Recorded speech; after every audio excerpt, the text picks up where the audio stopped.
इतना सुकून कहीं नहीं मिलता, इतना सुकून कहीं नहीं मिलता जितना एग्ज़ाम में लंबे उत्तर लिखने के बाद मिलता है। ये एग्ज़ाम के रिश्ते भी अजीब होते हैं, ये एग्ज़ाम के रिश्ते भी अजीब होते हैं।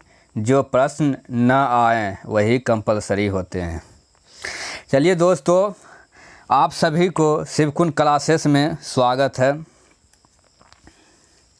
यह किरण सामान्य अध्ययन 12,000 प्लस का इतिहास का प्राचीन भारत का टाइप 5 लेकर आ गए हैं और ये सब बुक को हम सभी को मिलकर समाप्त करना है। और लगातार इस वीडियो को पाने के लिए यूट्यूब चैनल को सब्सक्राइब कर लीजिएगा। बाय धनराज कुमार। चलिए दोस्तों, स्टार्ट करते हैं। वीडियो को पूरा देखिएगा, भागना नहीं है। क्वेश्चन नंबर 1, उत्तर गुप्त युग में जो विश्वविद्यालय प्रसिद्ध हो गया था वह था नालंदा विश्वविद्यालय। क्वेश्चन नंबर 2, भारत नेपोलियन की उपाधि किसे दी गई थी? समुद्रगुप्त को।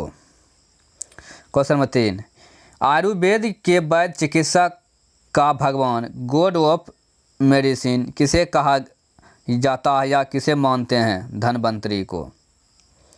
क्वेश्चन नंबर 14, पहला ज्ञात गुप्त शासक कौन था? श्रीगुप्त। क्वेश्चन 15, रोमन साम्राज्य के साथ भारत का व्यापार रोम पर किसके द्वारा आक्रमण के साथ समाप्त हो गया? यह हुनों के आक्रमण के द्वारा समाप्त हो गया।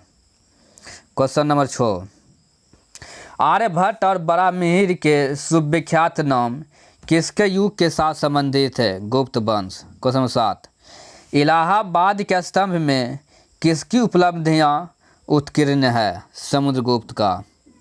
क्वेश्चन नंबर 8, चीनी यात्री फाहियान किस गुप्त शासक के शासनकाल के दौरान भारत आया था? चंद्रगुप्त द्वितीय, जिसे विक्रमादित्य भी कहते हैं। क्वेश्चन नंबर 9, गुप्त शासकों के बारे में कौन सा कथन सही नहीं है? यह है 2 नंबर, राजपद वंशागत था और सिंहासन सदा सबसे बड़े पुत्र को मिलता था। ये निश्चित नहीं है, किसी को भी मिल सकता है। क्वेश्चन नंबर 10, इलाहाबाद स्तंभ शिलालेख किसने बनवाया था? हरिसेन। क्वेश्चन नंबर 11, कवि कालिदास किसके राज कवि थे? चंद्रगुप्त विक्रमादित्य।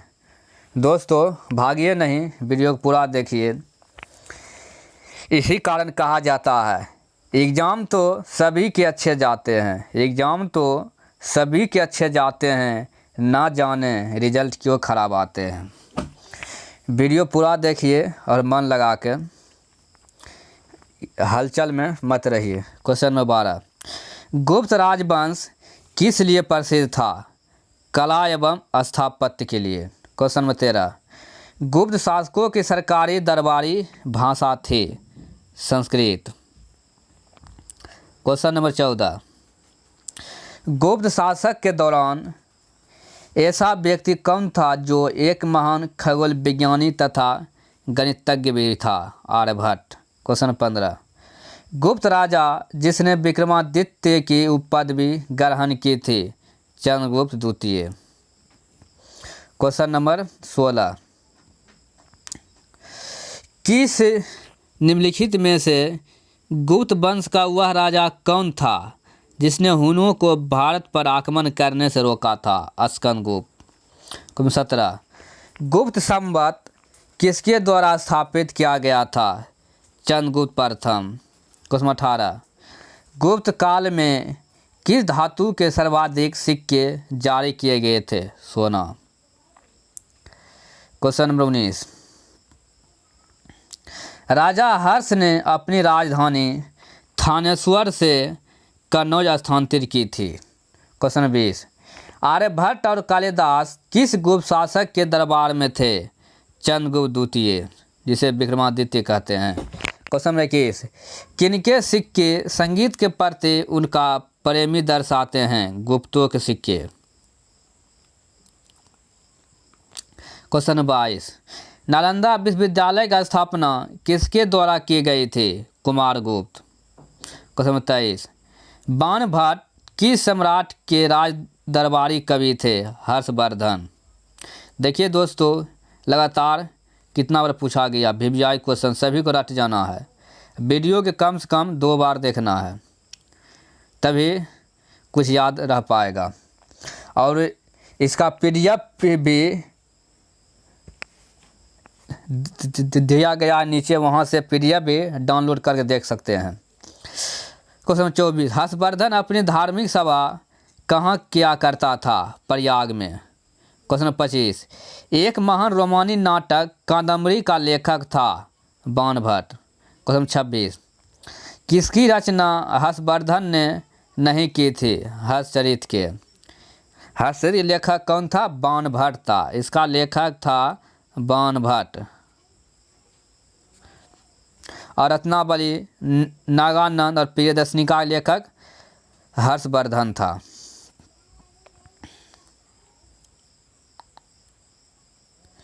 क्वेश्चन नंबर 27, हर्ष द्वारा आयोजित कन्नौज सभा किसके सम्मान में की गई थी? हुएनसांग। क्वेश्चन नंबर 28, हुएनसांग किसके शासनकाल के दौरान भारत आया था? हर्षवर्धन। क्वेश्चन 29, किसी अभिलेख या शिलालेख में सती प्रथा का प्राचीनतम संदर्भ मिलता है? भानुगुप्त का एरन शिलालेख में। क्वेश्चन नंबर 30, हर्षवर्धन के समय में कौन सा चीनी तीर्थयात्री भारत आया था? हुएनसांग। क्वेश्चन नंबर 31, वह अंतिम बौद्ध राजा कौन था जो संस्कृत का महान विद्वान और लेखक था? हर्षवर्धन। क्वेश्चन नंबर 31, हर्षचरित किसके द्वारा लिखी गई थी? बाणभट्ट। क्वेश्चन नंबर 33, अजंता और एलोरा की गुफाएं भारत के किस राज्य में स्थित है? महाराष्ट्र। क्वेश्चन नंबर 34, विक्रमशिला विश्वविद्यालय की स्थापना किसने की थी? धर्मपाल ने। बराहमिहिर कौन क्या था? बराहमिहिर एक खगोलज्ञ था। क्वेश्चन नंबर 36, शून्य के सिद्धांत के प्रतिपादन किसने किया था? आर्यभट्ट। क्वेश्चन नंबर 37, चीनी यात्री संयुगन भारत कब आया था? 518 ईस्वी में। क्वेश्चन नंबर 38, अल्बारसांतो का आविर्भाव किस आधुनिक राज्य में हुआ था? तमिलनाडु में। 39, लिच्छवी दौहित्र किसे कहते हैं? समुद्रगुप्त को। लिच्छवी दौहित्र समुद्रगुप्त को। उदंतपुरी शिक्षा केंद्र किस राज्य में अवस्थित था? बिहार में। दोस्तों, अगला वीडियो पाने के लिए चैनल को सब्सक्राइब कर लीजिएगा। क्वेश्चन नंबर 41, गुप्त काल शासन के दौरान कौन सा सिक्का चांदी में जारी किया गया था? रुपये का। क्वेश्चन 42, हर्षवर्धन का समकालीन दक्षिण भारतीय शासक कौन था? पुलकेशिन द्वितीय। क्वेश्चन 43, क्या राष्ट्रकूटों का सर्वाधिक चिरस्थायी योगदान है? कन्नड़ काव्य के 3 कवि पंपा, पोन्ना और पन्ना तथा कैलाश मंदिर था। क्वेश्चन नंबर 44, रवि कीर्ति जो एक जैन थे और जिन्होंने ऐहोल प्रशस्ति की रचना की थी को किसका संरक्षण प्राप्त था? पुलकेशिन द्वितीय। क्वेश्चन 45, किसके शासनकाल के दौरान अजंता की गुफाएं निर्मित की गई थी? गुप्त। क्वेश्चन 46, कौन सा शिलालेख प्रयाग प्रशस्ति के नाम से जाना जाता है? इलाहाबाद अष्टमलेख। क्वेश्चन नंबर 47, भारत में प्राचीनतम बौद्ध विश्वविद्यालय यह का था? तक्षशिला था। भारत में प्राचीनतम बौद्ध विश्वविद्यालय कौन था? तक्षशिला। क्वेश्चन नंबर 48, द्वितीय पांड्यन साम्राज्य के भूमि माप का उल्लेख किसमें किया गया था? थुलबईपुरम ताम्र की प्लेटों पर। क्वेश्चन 49, गुप्त वंश का अंतिम शासक कौन था? विष्णुगुप्त। 50, चालुक्य शासक पुलकेशिन की हर्षवर्धन पर विजय का वर्ष 618 ईस्वी था। चालुक्य शासक पुलकेशिन के हर्षवर्धन पर विजय 618 ईस्वी में किया था। क्वेश्चन 51, महाराजा धीराज की उपाधि लेने वाला प्रथम गुप्त शासक कौन था? चंद्रगुप्त प्रथम। क्वेश्चन 52, कलिंग नरेश खारवेल का संबंध किस राजवंश से था? महामेघवाहन वंश से था। क्वेश्चन नंबर 53, हर्षवर्धन की वल्लभी विजय शिलालेखों में से किसमें पाया गया था? नवसारी ताम्रपत्र शिलालेख। क्वेश्चन 54, किसके शासनकाल में ह्वेनसांग भारत आया था? हर्षवर्धन के शासनकाल में ह्वेनसांग भारत आया था। क्वेश्चन 55, विक्रमशिला विश्वविद्यालय का संस्थापक किसे माना जाता है? धर्मपाल को। क्वेश्चन नंबर 56, पूर्व गुप्त काल में कौन से धातु निर्यातक सामग्री नहीं थी? टीन नहीं थी, और लोहा, सोना, चांदी ये सब था। क्वेश्चन नंबर 57, निम्नलिखित में से किसके शासनकाल में ह्वेनसांग ने पल्लवों की राजधानी कांचीपुरम का भ्रमण किया था? नरसिंह वर्मन प्रथम। चलिए दोस्तों, पूरा वीडियो देखने के लिए आप सभी स्वागत है।